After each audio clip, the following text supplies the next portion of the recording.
Assalamualaikum warahmatullahi wabarakatuh. Kami kelompok 8 akan menampilkan presentasi dari laporan praktikum akhir biologi perikanan ikan selar kuning. Perkenalkan, nama saya Kansana Bilhada Rambe.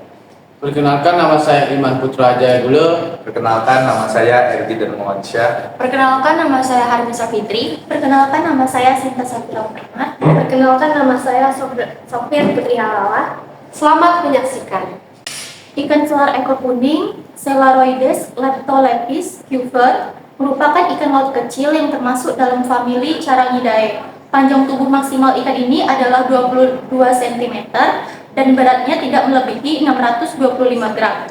Jenis ini biasanya terdapat di perairan pantai dangkal hingga kedalaman 50 meter dengan substrat lumpur atau karang dan termasuk kedalaman kelompok ikan predator yang sumber makanan utamanya adalah kerang, siput, dan krustasea kecil.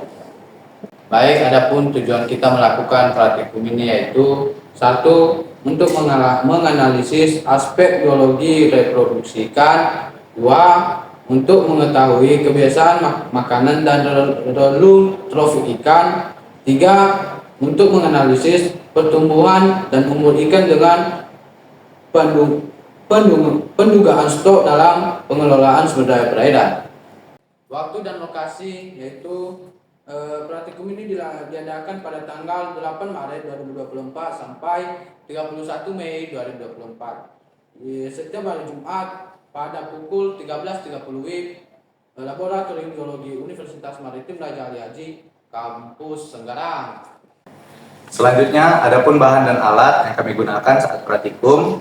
Yang pertama, bahan ikan selar, formalin, dan aquades. Dan untuk alat, pisau bedah, gunting bedah, pinset, nampan, cawan petri, pipet tetes, kaca preparat, spatula, timbangan digital, tisu, pengaduk besi, plastik sampel.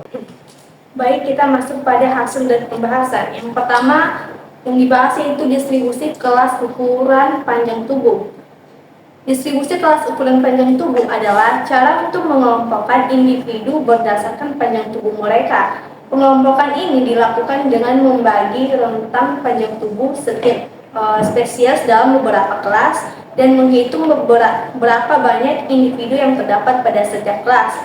Nah, pada praktikum ini kami menggunakan ikan selar kuning yang dimana panjang tubuh ikan selar ekor kuning dari total 100 individu sampel yang diukur berkisar dari 140 sampai 205 mm yang terbagi menjadi 8 kelas.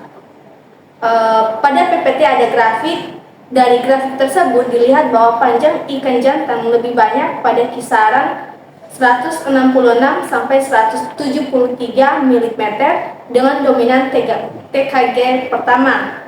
Sementara ikan betina lebih banyak pada kisaran 174 sampai 181 dengan dominan pada TKG kedua.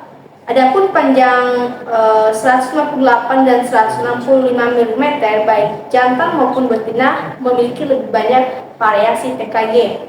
2. Analisis TKG. Tingkat kematangan gonad dapat ditentukan dengan cara melakukan pembedahan pada ikan. Setelah itu gonad ikan diteliti dengan cara mengamati ukuran dan warna untuk mengetahui tingkat kematangan gonad pada ikan yang diteliti. Dari data tersebut, jumlah menunjukkan pada TKG jumlah menunjukkan pada TKG jantan memiliki dominan pada TKG 2 dengan 37,037% dari jumlah keseluruhan ikan jantan atau sekitar 10 ekor dari ikan jantan. Sementara pada TKG betina memiliki dominan ke TKG 1 dengan 38% dari jumlah keseluruhan ikan betina atau sekitar 19 ekor ikan betina. Pada penelitian ini, ikan betina lebih banyak dibanding ikan jantan. Analisis IKG. Dari grafik tersebut menunjukkan bahwa nilai IKG jantan lebih tinggi daripada nilai IKG betina. Hal tersebut dapat dilihat dari garis biru berada di atas garis oranye. Nilai IKG jantan dan betina menunjukkan peningkatan dari IKG 1 hingga 4. dengan batas indeks maksimal jantan yaitu 6 dan betina yaitu 4. IKG digunakan untuk mengukur kualitas gonad ikan.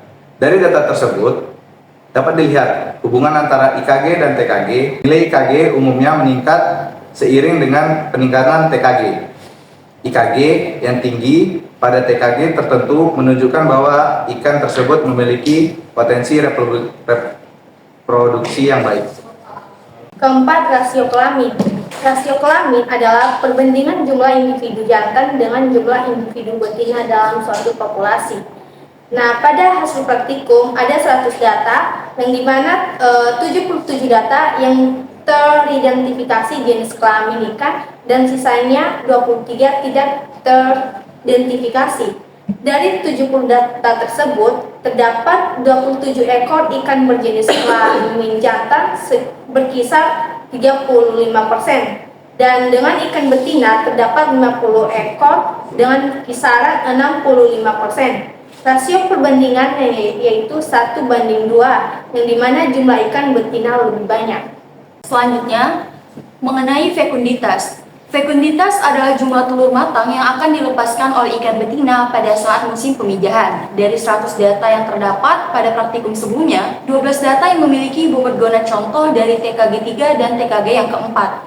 Dari data tersebut, fekunditas maksimalnya yaitu 8.506,667 dan fekunditas minimalnya yaitu 3.264,67. Dari data ini pula dapat disimpulkan bahwa terdapat hubungan yang signifikan antara bobot gonad dan jumlah telur yang teramati. Semakin besar bobot gonad, semakin banyak pula jumlah telur yang teramati. Nah, teman-teman bisa lihat pada tabel yang mengenai berapa banyak fekunditas. Pada pola pemijahan pada ikan dapat diketahui dengan mengukur sebaran diameter telur ikan. Ada dua tipe pola pemijahan, yaitu total spawning dan partial spawning. Pada pola pemijahan ini dapat dilihat pada grafis bahwa ikan selar ekor kuning memiliki pola pemijahan partial spawner. Dilihat dari grafis terjadi 2 kali kenaikan, yang berarti ikan selar ekor kuning mengeluarkan sebagian telur dalam musim pemijahan. Hal ini mengantisipasi terjadinya perubahan lingkungan, umumnya pada ikan sungai yang tinggi muka airnya berfluktuasi. Oke, yang ketiga itu mengenai pola panjang bobot, pola pertumbuhan, dan faktor kondisi. Pada grafik yang tertera pada PowerPoint kami menyatakan bahwa pola pertumbuhan pada ikan dibagi menjadi 2 jenis, yaitu pertumbuhan isometrik atau pertumbuhan panjang sebanding dengan pertumbuhan bobot, dan yang kedua pertumbuhan alometrik atau pertumbuhan panjang tidak sebanding dengan pertumbuhan bobot. Nah, berikut ini hasil dari analisis pola pemijahan yang dapat dilihat pada grafik yang tertampil pada PowerPoint. Menyatakan berdasarkan regresi panjang bobot ikan selar ekor kuning diperoleh nilai B sebesar 1,8271 dan koefisien determinansi atau R2 sebesar 0,4406, di mana nilai ini kurang atau tidak sampai 3, sehingga pola pertumbuhan ikan yang diamati termasuk ke dalam kategori alometrik negatif. Selanjutnya adalah analisis makanan. Dari PPT tersebut bisa kita lihat ada 6 jenis makanan. Nah, dari PPT ini dapat ditarik kesimpulan bahwa makanan utama ikan selar kuning yang diteliti adalah Entracycholina sp.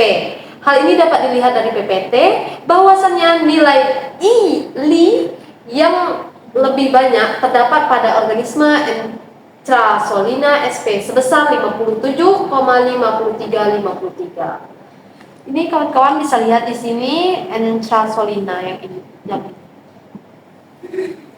Yang terakhir adalah kesimpulan. Laporan akhir praktikum biologi perikanan ini menyajikan pemahaman mendalam mengenai berbagai aspek biologi dan ekologi ikan selar kuning atau Selarioides leptolepis.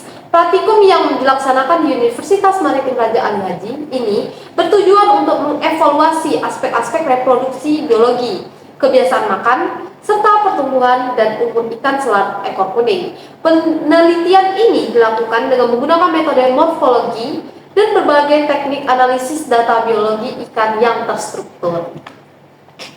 Sekian dari kelompok 8. Kami berharap Bapak mengkasihkan nilai yang bagus. Terima kasih. Wassalamualaikum warahmatullahi wabarakatuh.